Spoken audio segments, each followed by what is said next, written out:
안녕하세요. 김태훈 목사입니다. 뚜벅뚜벅 메시지. 오늘은 시편 묵상 133번째. 이렇게 하면 평안의 복이 임한다. 이렇게 하면 평안의 복이 임한다. 시편 133편 1절에서 3절의 말씀 가지고 함께 뚜벅뚜벅 걸어가겠습니다. 시편 133편은 다윗이 쓴 시편으로 성도들이 함께 어울려 사는 것이 얼마나 아름답고 복된지를 노래하고 있습니다. 1절.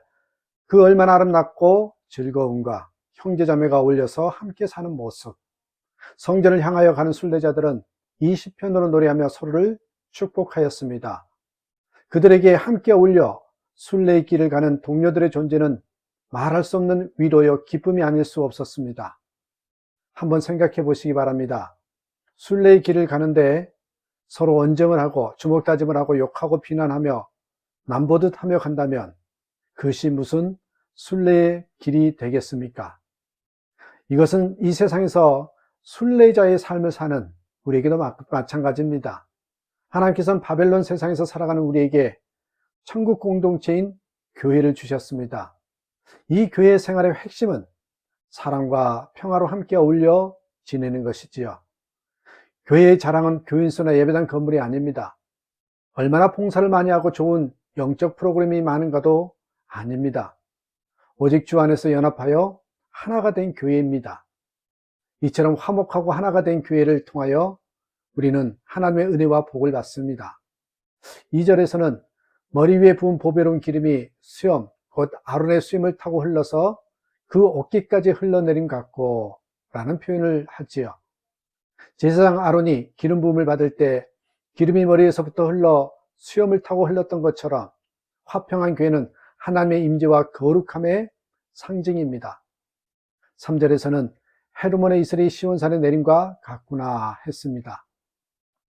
헤르몬산은 이스라엘 북쪽에 있는 높은 산으로 정상에 쌓인 눈과 많은 양의 이슬이 요단강으로 흘러서 건조한 지역인 이스라엘이 농사를 지을 수가 있었던 거죠. 화평한 교회는요, 성도들과 지역사회와 나라의 복이 된다는 것입니다. 평화의 복은 모든 복을 복되게 만드는 것이잖아요. 그래서 복 중의 복은 평안의 복입니다. 건강, 성공이 다 중요하지만 불화와 전쟁 중에 무슨 소용이 있습니까? 그 복 중에 가장 귀한 복이 영생입니다. 자, 3절.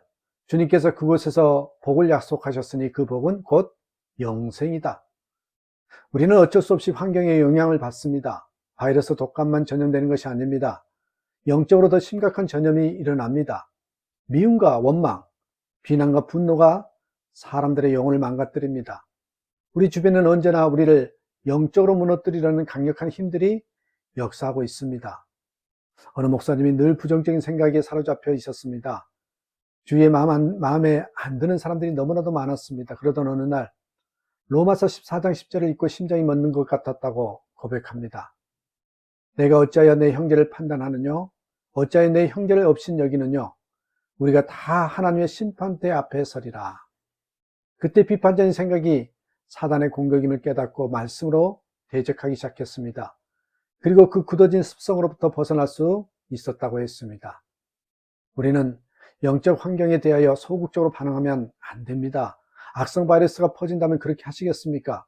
적극적으로 건강한 교회 공동체를 만들어야 합니다. 교회 공동체 안에서 작은 분열이라도 무시하면 안 됩니다. 마귀에게 틈을 주는 것이기 때문이죠. 그러므로 서로 격려하는 영적 동지자들과 연합해야 합니다. 여러분은 좋은 배우자를 달라는 기도를 해본 적이 있을 것입니다.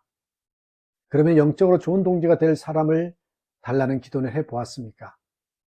사복음서에 따르면 예수님은 2번 밤을 지새웠습니다. 한 번은 십자가에 달려 돌아가기 전날 밤 겟세마네 동산에서 밤새 기도하였습니다.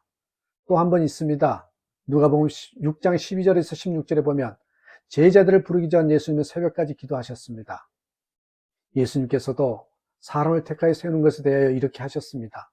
우리도요, 신앙의 동지를 달라고 이렇게 기도해야 합니다. 그런데 반드시 명심해야 할 것은 이 화평이 우리의 노력으로 이루어지는 것이 아니라는 것입니다. 하나 되자 구호를 외쳐 되는 것도 아니고 외쳐서 되는 것도 아니고 순종하라 욱박질러서 되는 것도 아니고 탁월한 지도자를 세워서 되는 것도 아닙니다.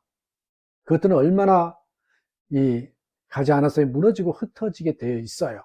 진정한 화평은, 진정한 평안은 오직 주님을 바라보는 눈이 뜨인 사람들 사이에서만 일어납니다. 예수님께서 마태복음 18장 20절에서 두세 사람이 내 이름으로 모인 곳에는 나도 그들 중에 있느니라 하셨습니다.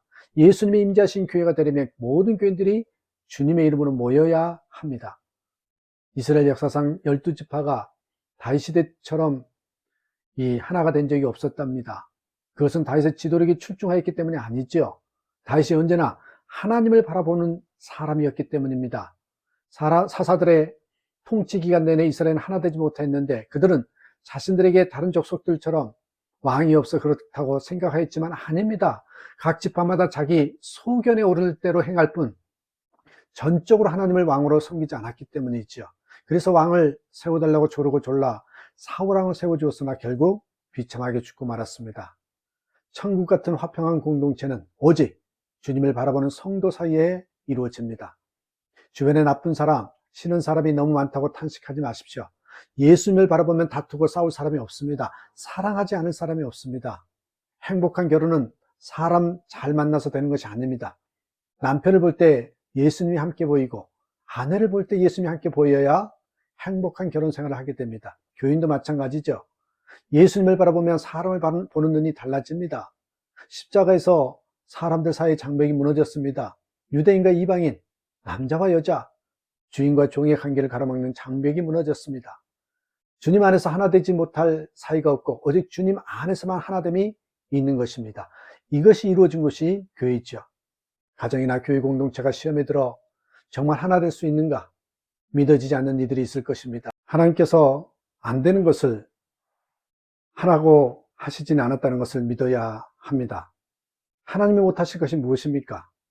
천지창조도 동정녀 탄생도 믿으면서 성령의 하나 되게 하시면 왜 믿을 수 없다고 합니까?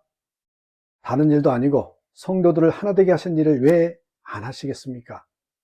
에베소서 4장 3절에 평안에 매는 줄로 성령이 하나 되게 하신 것을 힘써 지키라. 이미 하나됨은 이루어진 것입니다. 우리는 지키기만 하면 되는 것이죠. 여러분, 공동체의 화평, 생명처럼 지켜야 합니다. 그러려면 공동체 모두 주님을 바라보는 눈이 뜨여야 합니다. 자신이 그런 사람이 되기를 힘써야 하고 기도해야 합니다. 그리고 다른 사람도 주님을 바라보도록 도와야 합니다. 그것이 이 땅에서 천국을 사는 비밀입니다. 늘 평안의 복을 누리는, 그래서 주님을 바라보는 그 삶으로 말미암아 누구보다도 복된 자의 삶을 사는 저와 여러분 되시기를 주님의 이름으로 축복합니다. 감사합니다.